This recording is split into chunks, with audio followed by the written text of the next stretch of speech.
Hi everyone, I'm Sisi Ma, the Managing Director of Grow and Sell Your Biz and the host of the Capital Raising Show. My hope is that by showcasing successful capital raises, you will understand how and where to raise capital and avoid making the same mistakes others have.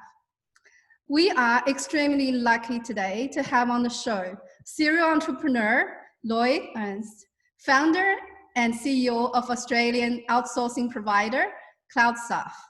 With 2,500 staff across 6 locations, Cloudstaff was recently named by the Australian Financial Review as one of the fastest growing Australian businesses of 2020 and raised $30 million in Series B investment. So in the 90s, Lloyd founded PowerUp ISP and sold it to Malcolm Turnbull and the Email crew. He then went on to build Australia's largest web hosting company, Web Central. Lloyd was an early player in the outsourcing business in China, where he established Sino-Code Limited. He also successfully launched the Australian GreenTrack PC fleet management in China. Lloyd, we met at the Startup Grind webinar in July, and I was so impressed with what you have achieved that I reached out straight away and invited you to the show. So thanks very much for coming on to the show. How are you? Thank you very much. Very well, thank you. It's great to be here. That's great. So first up, I imagine that you would have done this thousands of times, but could you give us a 30-second intro of Cloudstaff? So how? Sure. Look, so Cloudstaff is real. So Cloudstaff is really about how to help businesses grow. And you know, one of the big problems, in fact, one of my first jobs, I was working in Sydney, and I remember going up to McKinsey and Company and and they were showing me around the office, and we were selling Macs to them. And I was just surprised at all the support that these executives had. They had departments that were doing creative work, departments that were, you know, doing typing and all of that support.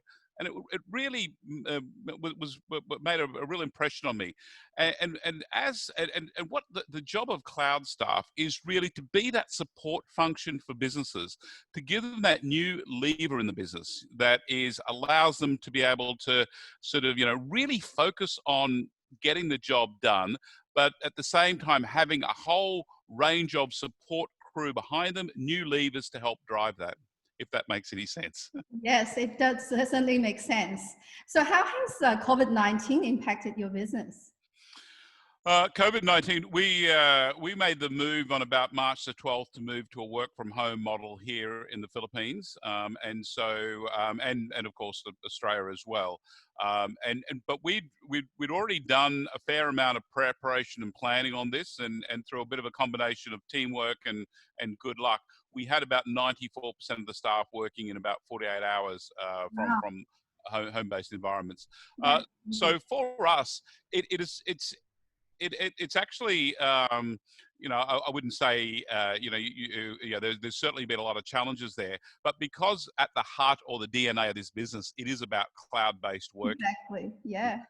You know, we've been able to adapt very quickly, and I've also been surprised at how many of our customers have actually been able to dovetail straight into this. Sounds great. Yes. So as you have so much experience in so many aspects, for our listeners, I thought that let's focus on 2 of your successful capital raises for Cloudstaff today. If that's okay with you. Yeah. Perfect, no problem. Yeah, the first one is I understand that you had a Series A investment from PieLAB of $3.5 million. Yeah, that's right, and I think that was about 2 years ago now. And PieLAB's, of course, based out of Brisbane. Brisbane, yeah, my hometown. I actually know the founder and CEO. Yes. Yeah, in fact, Chris Rolls was one of the original Cloudstaff customers with his company called Rental Express. Ah, there you go. There you go. There's all the 6 degrees of connection, right? Yeah. Correct, yes. Actually, more like 2 in this game. Exactly. Well, so I have a number of questions for that round. So can I ask, what were the revenue before the round when you raised? Oh, good question. I think Thinking we were back 2 years probably, ago. yeah, it was, we're probably doing about $2 to $3 million a month, somewhere in that sort of category, I think. Wow, 2 to 3 million Australia a month, right? Yep. That is pretty good. And did you have an advisor helping the raise, or did you guys just raise it yourself? No, no. In all our fundraisings, we've always had an advisor, and some of the people we use also out of Brisbane are a team called Interfinancial, and they've been able to assist it. And you always want to, and it's always good to have that advisor because they can be the interface between the investor and the investees, and it just gives you someone else to also because you've got to keep running the business when you're doing these things because the due Exactly. diligence Yeah. it all just mounts up. So absolutely, I would strongly suggest everyone always look at an advisor when you're looking at raising funds. Yeah. What was your criteria for choosing the best advisor out of that? I guess the advisors that we tend to choose, they've got some track record in the particular area, but you've just got to also feel comfortable with them. And these are people that are going to be burning the midnight oil. They're going to get to get the job done. They'll be there at 11 o'clock at night, churning away and those sort of things there. So. I think when you choose an advisor, it's about making sure that you've got that sort of connection between them. Sounds good. Great advice. So did it take a long time for you to raise that, the 3.5? No, it was I think that one was probably about 6 to 8 months. It was a little bit longer. Yeah. And one of the reasons being is that sometimes when you bring investors on board, they don't have a lot of domain knowledge around your particular industry, and so part of that is them having to understand a bit more about the mechanics that make the business work and what are the underlying drivers. Yes, understand. So you imagined initially that you would go through a shorter period. So is it like maybe? Yes, and it's really important that if you are doing a fundraise that you do set some timelines to it because they can drag out while you're doing this. It's distracting. As soon as you start throwing in Christmas and Thanksgiving and those sort of things, add another couple of months to the process there. Exactly. But you do need to make sure that you keep control of the whole process. Very much. That's great advice. So what do you think actually made PieLAB to invest? I think there was firstly, the industry that we're in, is around technology in the real estate sector. That's of interest to them, and we have a fairly good footprint in those sort of things. But there's also the fact that we'd also had a relationship, a customer and a supplier relationship before as well. So they were a customer who became an investor. Well, some of the PieLAB people were previously Cloudstaff customers in previous lives. Excellent. Yeah, degree of connection. So network is so absolutely important, isn't it? Yeah. Yep. So how many VCs, high net worth individuals or others, potential investors did you actually pitch to? None. No, this was really when the fundraising that we've done. It's always been about having a relationship with the VC, and then when the time's right, then sort of moving forward on that. So we've never really had to go out there and try to run and shop around and those sort of things. So you do tend to find that you've always got some sort of connection with these guys before you do a deal. Very good advice. Actually, Leanne Kemp, who I did an interview with Leanne Kemp as well. Do you know Leanne Kemp, the Queensland chief entrepreneur? And yes. He's also the CEO of one of her, something Ledger. This is really bad, but she actually got Tencent investing in them. So her story was that she never pitched to them; they approached her. So and I was saying that it's the times when you don't need money that people want to invest in you. That's right, correct. Right. So what were the lessons you learned through this process? the Series A process? Look, I guess you know, one of the interesting things is you tend to learn a lot about your business, and you know, when you're an entrepreneur and you're starting a business, you know, dotting the I's and crossing the T's, so that, you know, when you do move into due diligence, you've got all the paperwork ready and those sort of things, making sure that, you know, the contracts that you have with your customers, you know, you've thought through that, they're all sort of standardized, those sorts of things. So that you do get, and I think one of the nice things about all the venture capital raisings that we've done is that they do give you know, when the due diligence is done and they send the report through, and, you know, you've ticked all the boxes, and, you know, there's no red flags, that also gives comfort to your existing investors as well, that, you know, the businesses are being run fairly well.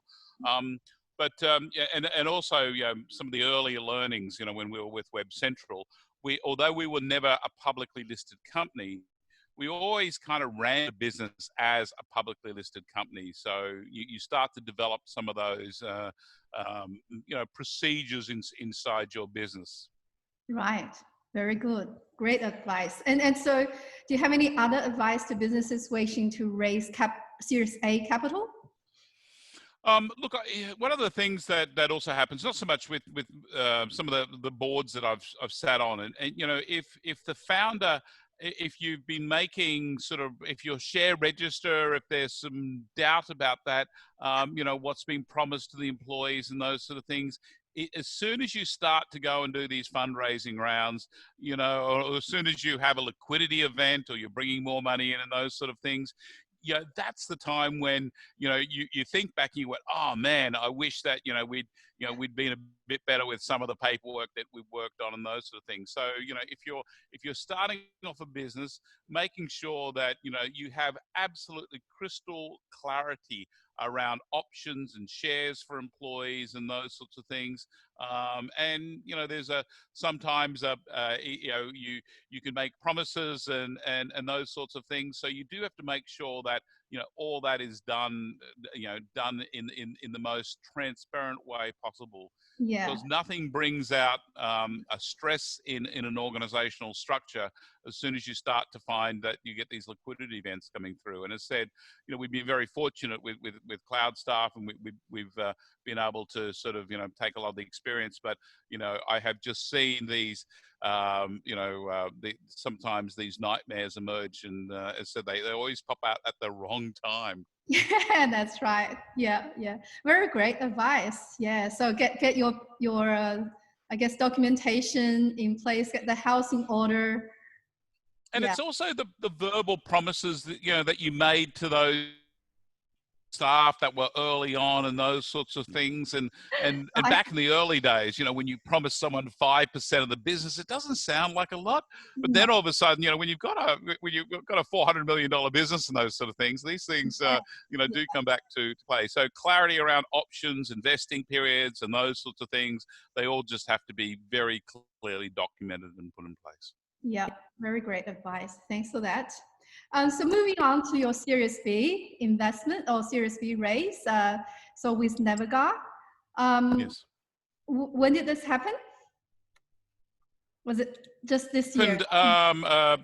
Yeah, around about November to January timeframe. So it was a fairly quick process. We'd known the guys before. We had a bit of history with them. You know, we were, you know, we'd known some of the other businesses that they'd invested in, and you know, you always tend to make sure that you've got that network of connections that were out there. And then Navegar had already had a very successful fundraising round with their Series 1, and then this was their second fund, and we were part of that. Right. And so you approached them, they approached you? Yeah, it was. They kind of approached us, and we were finally we're in that growth phase. So we you know, we were looking at what the next stage of growth was actually going to be. And at the same time, sometimes you can be too early, because when you're dealing with venture capital firms, they've got a certain amount of capital that they actually need to deploy. And so, although this sounds crazy, you want to be careful about, when you are bringing an investment on board, that you don't get flooded with too much cash, because you're going to dilute all the shareholders, the original shareholders, out of the picture. But then you want to make sure that the money's coming in is actually going to hit that growth trajectory, so that they're able to sort of get the return that they want. Yeah, I saw it on your website. It was in May. So what happened in this intervening period? Well, COVID came along, so that was really quite surprising. We hadn't really thought. We hadn't really thought of that. In fact, our deal was signed in about, I think, early February, and then we were due to complete, and so everything was signed, due diligence was done, all the boxes ticked.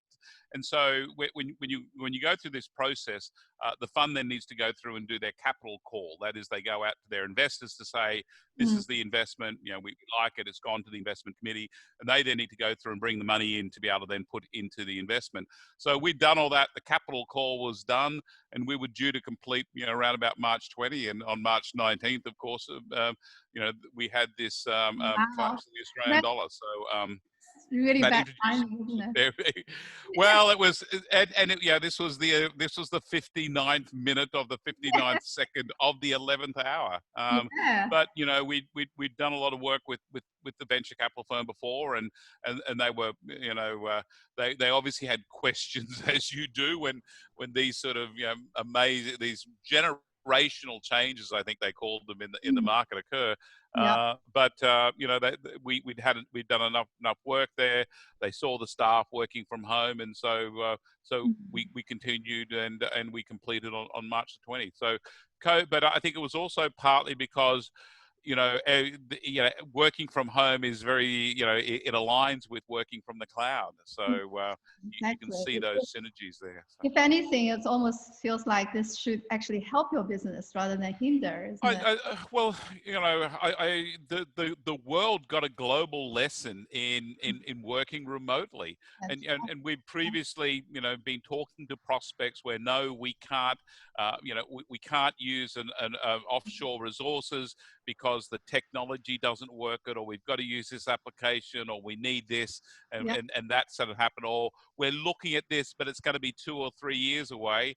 Well, guess what, sunshine? That just changed overnight. So a whole lot of businesses that, had digitization strategies and moving monolithic legacy applications to the cloud, all that just got brought forward. Exactly. And so that's and that works very well in our particular category as well. But also, I think businesses have also changed the way in which they do business. We have customers in Hong Kong who, pre-COVID, would always go to their customer's site. They would always sit down there, and they would have a cup of tea or a cup of coffee, and they would run it through. That's all changed. That everything's now done remotely. Everything's done in video conferencing. And you know what? They're not going to go back to this way. This is the way that their businesses move forward. So that's helped our business. So the staff can be sitting in the Philippines, they can be sitting in Australia or the US. It doesn't matter. But the whole world has had this lesson on how this technology works, and businesses are having to adapt. Yeah, very much so. Thank you for that. So a few more questions about this particular race. So what was the revenue before the round? Well, I think we were sort of about $4.5 million a month or something like that. Okay, right, per month. Yeah. And you had the same advisor this time, or you had a different advisor? Yes, we used Interfinancial again. They tend to once they've done the first one, they get a wealth of information as well. Yeah, exactly. I found that the client that I service, they always refer me to other clients, or they the second round they ask me to help as well. So. Sure. And I didn't ask you, was it a really quick period for raise this time? So was it a Yes, and this was interesting because one of the things that we noticed during this whole process is because Navegar understand the outsourcing business. You Mm, know, they didn't have to learn. In fact, they were part of the process was that, you know, they were sharing with us information and metrics and those sort of things that they use as part of their model, and we went, wow, this is really cool. So it was advantageous that Navigar understood the outsourcing community and hence and understood our business. So, you know, when it came to due diligence, you know, it was you know, that they'd already had that background information. mm, excellent, excellent. So what do you think in the end made them invest? I think you know, it was partly the management team that we've got in place. You know, we've got we also you know, it is a founder-led sort of company, and you know, I guess it's you know, it's also the view and how we use technology as that accelerator or that extra lever inside the business to kind of drive it. Mm, So right, very good. What were the lessons that you learned through this process, the Series B process? Did you have any lessons? There's always lessons, and you never. As I Like think, share? you're always learning. Yeah. One of the interesting things, I guess, and so out of the Navigar investment, because of some of the investors that they have in their fund, you know, the ESG side of things, you know, the environmental, the social, the corporate Mm, governance, mhm, you know, that that that bar gets raised to that next particular level. mm, And so, you know, as a sort of CEO, you know, it's always, oh, forget about this, let's get on with the job, let's sell. um, yeah. this one is definitely about a part of that process is taking the business, which I suppose is you know, was a teenager or an adolescent, and it's now moving into that, you know, young Mm, adult phase and that sort of stuff. And yeah. so Mm, and that's kind of been and that's also at the same time, you know, a lot of fun because, you know, we tend to figure out how do we use our technology to help drive these sort of things and make all this sort of stuff work. You know, no mm, one wants to be you know, tied down with paperwork and when you're trying to get out there and grow the business. yeah. But you know, yeah, understanding what's important in this to these investors and that sort of stuff, we've been able, I think, to bring that into our model as well. Wow, that is great. Yes. So what advice can you give to businesses that are raising Series B, looking to raise Series B in Look, this part? Series B is about, yeah. Look, it's interesting because, you know, you've got to you do have to be able to make sure that, you know, to find the right the right VC, you've got to make sure that you've got that they can deploy enough capital to make it worth their while coming along. So you do need to be starting to see that growth trajectory start to sort of merge. You know, Mhm. the plane needs to be climbing, and those are the things. The Yeah. sales need to be coming through, Yeah. and that's a really key part about this. So, you know, the Series B is about, you know, how do we take this money and put it to use, and to be able to grow that particular business.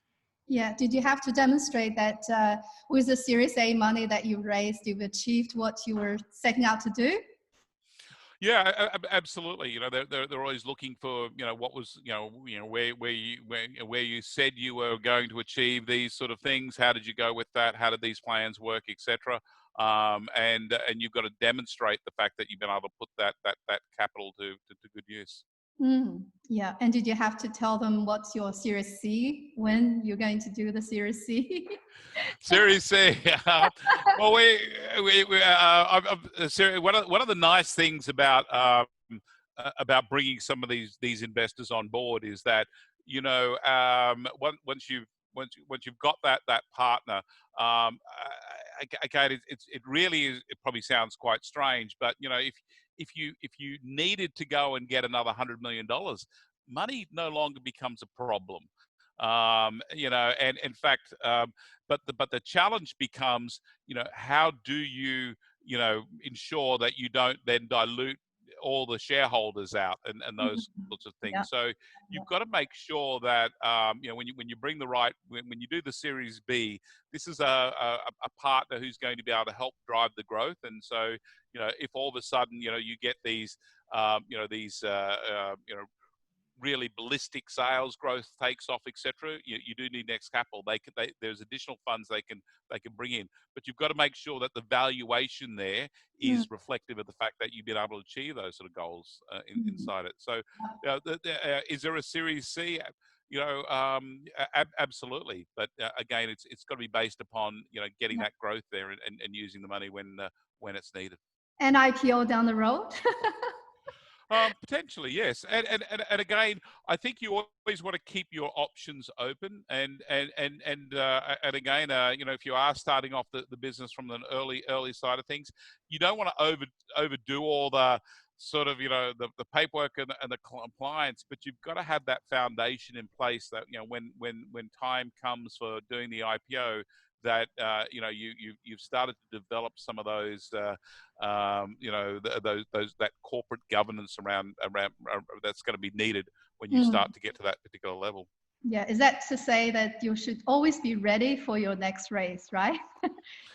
I think so. Yeah. Look, I think you're always keeping that in the back of your mind and those sort of things. You're always kind of, but also making sure that you keep an eye on the money that you have raised, that has come in. Are you putting it to use? Are you making sure that you're maximizing the return on that investment for all of the shareholders that are in the business? Most definitely, yes. Yeah, that's all the questions I have so far. Do you have any, parting remarks that you want to share? Yeah, look, I think, entrepreneurs are, some people, it's funny, when people say, oh, I've got this idea, or I'm going to start a business, one of there's a couple of, I think, interesting comments. One is that if you're not going to bed at night dreaming about what you're going to do the next day, you could be a part-time entrepreneur, but your soul really needs to be in it, and so you need to be going to bed tonight, dreaming about what you're going to be doing tomorrow. The most valuable things in our business and those light bulb moments, when you're talking to a customer or you're talking to your customer service staff, whatever, and someone comes up and says, oh, I was talking to a customer and they had this idea, and you go, oh man, that's a $10 million idea. And so you're always reinventing, you're always trying to understand, what's what the customers are looking for, how they're using the products and the tools out there. And the final one is this thing called frequency modulation. You've got to take everyone on this journey. And, one of the things is, I really love what I do. And I don't know, I think I probably put about 80 hours. You're kind of always on, and I probably, I probably spend 60, 70, 80 hours a week on the business, but, I love it, and I really enjoy kind of, everything I kind of have to do inside here. Yes. And I've got a support team around that can focus on the stuff that I'm not good at. And so that works well. But, I run it at, probably 160 hertz. And then you have your executive team, and they're running at 80 hertz. And then you have the board that's running at like 40 hertz. And so you get this frequency modulation. And it's simply the fact that, you end up spending so much time, obviously, in the business and focused on it, that you've got to be careful that, you take that through. And one of the things that I've had to do is I've always hated doing board reports. And so, writing big, long Word documents just wasn't my style. So make it one pager. Make it one pager. Well, I use PowerPoint, so my board reports are always done in PowerPoint, and it's, and I find that a much better tool there. And so, you do have to invest. And I've also been an investor in businesses where you kind of feel that the CEO is keeping everyone in the dark and whatever. And it's not, when I look back, I can see that's not the case. It's just that frequency modulation. you know, between the different rates at which people work. And so, you know, as if you're an entrepreneur there, you know, making sure that, you know, you figure out how do you take the passion that you have and make sure that, you know, you're able to communicate to all the different, you know, levels inside the organization. Very great. Thank you for that. Frequency modulation. I learned something. Frequency modulation, no problems. Lloyd, thank you very much for all the insights today. You've provided enormous value for our listeners. Thank you so much for listening. If you want to hear more and more about this topic and others, go to my website. As Richard Branson said, learn to raise capital by any means necessary. Tune in again on the Capital Raising Show to hear another successful capital raising experience. Thank you again for listening.